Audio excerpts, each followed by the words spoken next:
का बड़ा खेल, ग्रह चाल से जुड़े परिवर्तन, अब की बार सेहत कैसी रहेगी, बैंक बैलेंस में होगा कितना इजाफा, क्या संबंधों में बढ़ेगी नजदीकियां, क्या कुछ पाएंगे और क्या कुछ खोएंगे, कितना कमाएंगे और कितना जोड़ेंगे, अब की बार किस्मत देगी कितना साथ।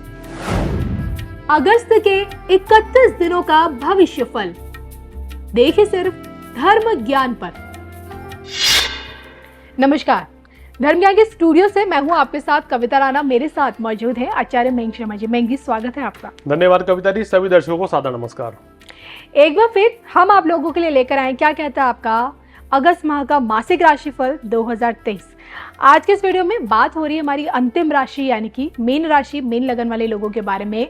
शनि की 7.5 के प्रथम चरण से आप लोग गुजर रहे हैं और ऐसे में इस महीने ग्रह नक्षत्रों में जो बदलाव आ रहा है वो किस तरह से एक बड़ा परिवर्तन आपके जीवन में भी ला रहा है। Health, wealth, personal, professional life अब आगे कैसी रहेगी। सच मानिए आने वाला समय आपके लिए कितने बड़े मौके लेकर आ रहा है, कहाँ आपको संभल कर भी रहने की जरूरत पड़ेगी, मैं जिसे जानेंगे। सबसे पहले ग्रह दशाएं समझ लेते हैं आपकी, बताइए। बिल्कुल, देखिए मीन राशि वालों अगर आपकी ग्रह स्थिति की बात करें तो इस समय प्रथम भाव में कोई ग्रह नहीं है। दूसरे भाव में गुरु राहु का चांडाल दोष बना हुआ है आपका। आपकी राशि का स्वामी जो है वो राहु के द्वारा पीड़ित है और 30 अक्टूबर तक ऐसे ही यथावत रहेंगे। तीसरा चौथा भाव खाली, पंचम भाव में सूर्य है, छठे भाव में मंगल, शुक्र और बुध की आपकी युति बनती हुई नजर आ रही है। सातवां भाव खाली, आठवें भाव में केतु, नवम भाव खाली, दशम भाव में चंद्रमा है और चंद्रमा यहाँ पर आ जाएंगे 1 तारीख को ही दोपहर 12 बजे के आसपास। 12वें भाव में, ये बड़ा इंपॉर्टेंट चीज है, 12वें भाव में आपके शनि विराजमान है और शनि की 7.5 आपके ऊपर चल रही है। तो दर्शकों, शनि जो है यहाँ वक्री अवस्था में भी है तो विशेष सावधान रहना पड़ेगा। शुक्र भी वक्री हो गए हैं। अब शनि की जो तीसरी दृष्टि है वो धन भाव पर, 7वीं दृष्टि रोग पर पड़ रही है और रोग के साथ साथ मंगल और शुक्र बुध पे भी दृष्टि है और 10वीं दृष्टि जो आपकी पड़ रही है वो आपके भाग्य भाव पर पड़ रही है। तो शनि की यह स्थिति आपके लिए विपरीत है, कहीं ना कहीं भाग्य की रुकावट करती है, शत्रु बाधा बढ़ाती है, रोग, ऋण, ये सब चीजों का इजाफा करती है और धन हानि की ओर इशारा करती है जी। तो 7.5 का प्रथम दौर और शनि वक्री, तो 4 नवंबर तक तो मीन राशि वालों को बहुत ज्यादा संभल कर चलना पड़ेगा। शनि के वक्री प्रभाव के चलते नए कार्य की शुरुआत नहीं करनी है, धन का निवेश नहीं करना है और अपनी सेहत का ध्यान रखना है। बिल्कुल, तो कहाँ आपको ज्यादा संभल कर अब रहने की जरूरत है, मयंक जी से जानेंगे विस्तार से। सबसे पहले मयंक जी की सेहत के बारे में जानना चाहूंगी। देखिए, इस महीने की पर्टिकुलर बात करें तो ये जो महीना है आपकी सेहत के लिहाज से थोड़ा मिला जुला रहेगा। छठे भाव में बुध, मंगल और शुक्र की युति जो है ये आपकी सेहत के साथ खिलवाड़ कर रही है जी। और अष्टम भाव में देखिए केतु है, 12वें भाव में शनि है। अब आप देखिए ना, छठे भाव में भी गिरा है, अष्टम में भी गिरा है, 12वें भाव में भी गिरा है, तो कहाँ तक बचेंगे। तो इस महीने आपको अपनी सेहत का विशेष ध्यान रखना है। क्या दिक्कत है, जिनको हार्ट की दिक्कत है, शुगर की दिक्कत है, किडनी संबंधी रोग है या यूरिन इन्फेक्शन रहता है या पेट के कोई भी दिक्कत है, वो समस्याएं बढ़ सकती हैं, तो संभल के चलें, अन्यथा तो परेशानी बढ़ जाएगी। जिनको जॉइंट्स पेन रहता है या गठिया के रोग हैं, ऑर्थराइटिस है, उनकी भी समस्या बढ़ सकती है। तो कुल मिलाकर सेहत के लिहाज से ये समय आपको संभाल कर निकलना पड़ेगा। ये महीना तो आपके लिए स्थितियां फिर बेहतर रहेंगी। इस महीने सेहत को लेके कोई लापरवाही नहीं होनी चाहिए। बिल्कुल। मैं स्टूडेंट्स के लिए भी क्या ये आने वाला समय थोड़ा सा स्ट्रेसफुल रहने वाला है, मुश्किल भरा? देखिए, छात्रों के पंचम भाव में सूर्य बैठे हैं तो छात्रों के लिए समय अच्छा रहेगा। शिक्षा परीक्षा के क्षेत्र में आपको सफलता मिलेगी, लेकिन ध्यान तो लगाना ही पड़ेगा क्योंकि बुध जो है छठे भाव में बैठे हुए हैं, ये कभी कभी ध्यान भटका सकते हैं। तो एजुकेशन के को लेकर आपको क्या करना चाहिए, मन पढ़ाई में लगाएं। कोई इंटरव्यू है आपका, उसमें भी अगर आपको तैयारी करनी है तो भी आपको ध्यान ला के पढ़ना पड़ेगा। तो कुल मिलाकर मेहनत अच्छी करनी पड़ेगी, बार बार चीजें याद करनी पड़ेंगी। आप इस महीने भूल भी सकते हैं, तो ये महीना थोड़ा सावधानी पूर्वक रह के निकालें मीन राशि वालों, क्योंकि शनि जो है अभी 12वें भाव में विराजमान लंबे समय तक रहेंगे। तो इसलिए जो छात्र पढ़ाई लिखाई में लापरवाही करेंगे वो फेल भी हो सकते हैं या उनको कामयाबी नहीं मिल सकती है जी। जो छात्र विदेश जाकर पढ़ना चाहते हैं उनके लिए शनि देव जो है विदेश जाने के रास्ते खोल रहे हैं, लेकिन वहां जाकर भी आपका ध्यान भटक सकता है। पढ़ाई से ध्यान बिल्कुल ना भटाए, ये मेरी सलाह है। बिल्कुल। अब बात करते हैं आपकी पर्सनल लाइफ को लेकर, यानी कि आपका वैवाहिक जीवन, प्रेम प्रसंग क्या कुछ कहता है, आइए वो जान लेते हैं। देखिए, इस महीने बात करें तो कुंडली में मांगलिक योग का निर्माण तो नहीं हो रहा है, लेकिन प्रेम प्रसंग के मामले में मंगल शुक्र की युति ये दिखा रही है कि कोई भी लापरवाही ना करें, प्रेम संबंधों को बिगड़ने से बचाएं।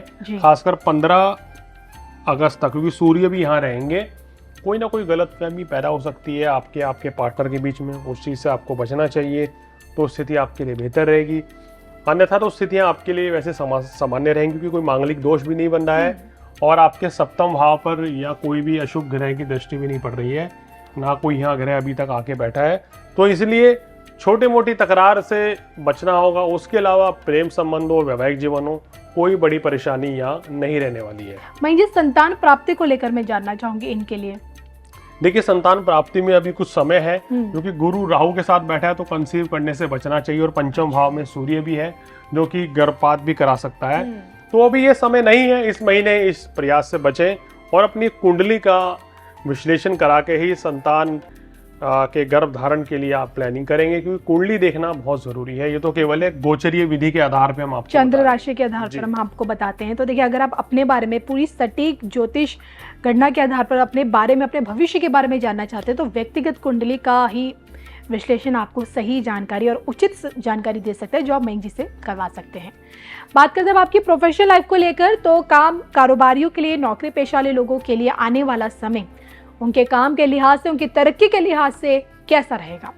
देखिए, काम कारोबार हो, नौकरी व्यवसाय हो, ये महीना जो है आपके लिए स्थितियां अगर देखें, आपका दशम भाव के स्वामी जो है वो राहु के साथ हैं।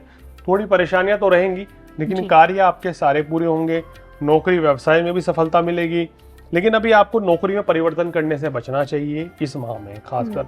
और नए काम की शुरुआत अभी नहीं करनी चाहिए, क्योंकि 7.5 चल रही है और शनि वक्री है। कुंडली दिखाकर ही कोई बड़ा फैसला लें तो आपके लिए बेहतर रहेगा।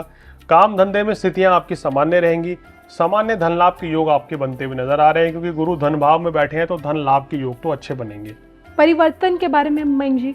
नौकरी में परिवर्तन करना अच्छा रहेगा बजाय कि बिजनेस के। चलिए, जाते जाते अब बात कर लेते हैं आपके आर्थिक पक्ष को लेकर, यानी कि जानना इसलिए भी जरूरी है क्योंकि 7.5 का प्रथम चरण है। परेशानियां हैं, लेकिन इन परेशानियों के साथ साथ क्या आर्थिक तौर पे भी तंगी का सामना करना पड़ेगा इन लोगों को?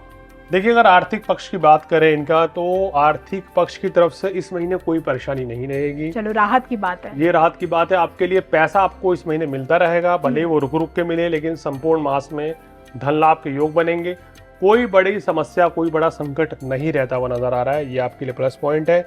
लेकिन धन भाव में राहु है, और राहु जो है अष्टम भाव को देख रहा है, और आपकी कुंडली में धन का कारक ग्रह जो है मंगल, वो छठे भाव में। किसी को पैसा उधार देने से बचें, अन्यथा धन हानि हो सकती है, पैसा कहीं फंस सकता है। थोड़ा संभल कर चलने की जरूरत है। मयंक जी, भाग्य प्रतिशत इन लोगों? देखिए, भाग्य प्रतिशत जो है, भाग्येश भी छठे भाव में है मंगल, और लग्नेश जो है वो राहु के साथ पीड़ित है। तो मेरे साल में भाग्य प्रतिशत हम कहते हैं कि 70% इस महीने आपके साथ रहेगा जी। लेकिन फिर भी आपके सभी कार्य पूर्ण होंगे। थोड़ा सावधानी पूर्वक चलेंगे तो अच्छा रहेगा, क्योंकि 7.5 का जब दौर होता है तो हर क्षेत्र में कदम फूंक फूंक के रखने पड़ते हैं। बिल्कुल, जल्दबाजी में कोई फैसला नहीं करना चाहिए। अपनी कुंडली दिखाकर ही कोई बड़ा फैसला लें, या अगर आपने घर लेना है, वाहन लेना है, क्या इंस्टॉलमेंट रखनी है, वो बड़ा बजट बना के चलना पड़ेगा यहाँ। क्योंकि शनिदेव जो है, शनि की जो 7.5 चलती है, उसमें उतार चढ़ाव बहुत रहता है। तो इसलिए कहीं ऐसा ना हो कि आप किस्त अपनी ज़्यादा बनवा लें और फिर आपको पैसे देने में दिक्कत हो, या सेविंग से पैसा खर्च करना पड़े। और सबसे बड़ी बात है, क्योंकि देखिए शनि की जो 7.5 जो आप पे लगी, अब एक लंबे समय के लिए है, ऐसा नहीं है कि भाई कुछ महीनों बाद खत्म हो जाएगी। तो एक लंबा समय है, तो थोड़ा सा कदम फूंक फूंक कर आपको रखने की जरूरत तो है। उपाय मयंक जी?